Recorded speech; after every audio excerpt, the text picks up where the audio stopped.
ازيكم يا حبايبي؟ عاملين ايه؟ يا رب تكونوا بخير. عملنا النهارده الملبن وتحفه تحفه تحفه. مش هقول لكم طلع جميل ازاي. جربيه بمقدار بسيط، وجربي الاول وشوفي الكميه اللي انت هتطلعيها. بصي كده مط ازاي، جميل جدا جدا. انا ما كنتش متخيله ان هيطلع بالحلاوه ده. تعالوا يا حبايبي نشوف مع بعض عملناه ازاي. مقادير بسيطة وحاجات من البيت، ما اشتريناهاش من بره.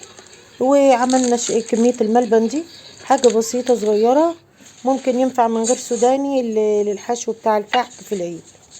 هنا احنا حطينا كوباية ونص سكر على كوباية ونص مية، وحطيناهم على النار.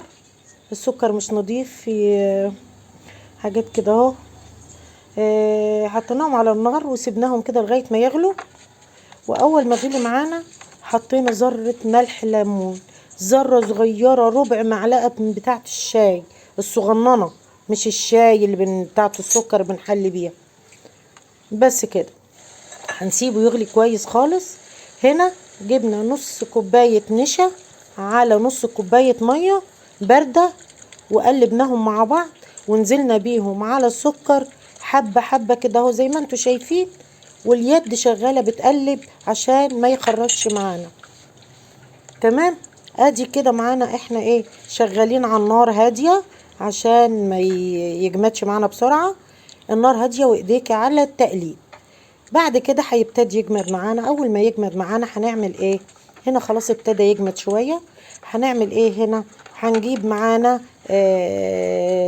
معلقتين من الجيلاتين، 2 معلقة جيلاتين على نص كوباية مية دافية. لازم المية تكون دافية. هنا الاول حطينا معلقتين عسل جلوكوز، لازم عسل جلوكوز عشان هو بيمسك العجينة كده ما يخليهاش الملبن سايب. قلبناهم الاول. مقادير بسيطة خالص خالص يا جماعة، وسهل بس ما تسيبوش على النار، يعني لازم تبقي ايه كده ايه، ايدك شغالة عليه. هنا معانا معلقتين جيلاتين على نص كوباية مية صغيرين دافيين. قلبناهم بالسرعة دي، بصوا كده، وحطيناهم على الخليط بتاعنا بتاع السكر الملبن ده، وقلبنا. هنا ابتدى يبدأ ايه، يدي رخوة شوية، بدل ما كان جامد ابتدى يطرى شوية، لكن هيرجع يجمد تاني. انا بقلب بالمعلقة الخشب عشان مش محتاجة السباتولا دي طرية شوية معانا. هنا بصوا انا حطيت نقطة لون احمر، ده الوان طعام يا جماعة مصرح بيه. وحطيت ذرة روح ورد. روح ورد، انا ما حطيتش فانيليا، حطيت روح ورد لان هو مش محتاج فانيليا، الفانيليا للبيض بس، انما الحلويات بروح الورد بيبقى جميل. بس كده اهو ابتدى يفك معانا ويقلع من الطاسة.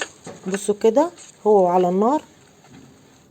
معايا معلقتين فول حطيتهم فيه، اللي عايز يحط فول يحط، عايز يحط مكسرات يحط، اللي مش عاوز خالص ما يحطش. في اي حالة من الاحوال بيطلع جميل جدا جدا. طلع تحفة. انا مش مصدقة بصراحة النتيجة اللي طلعت فيها، لان طلع خرافة وسهل جدا. ممكن تجربي بعد كده في كمية صغيرة وبعدين تكبري الكمية.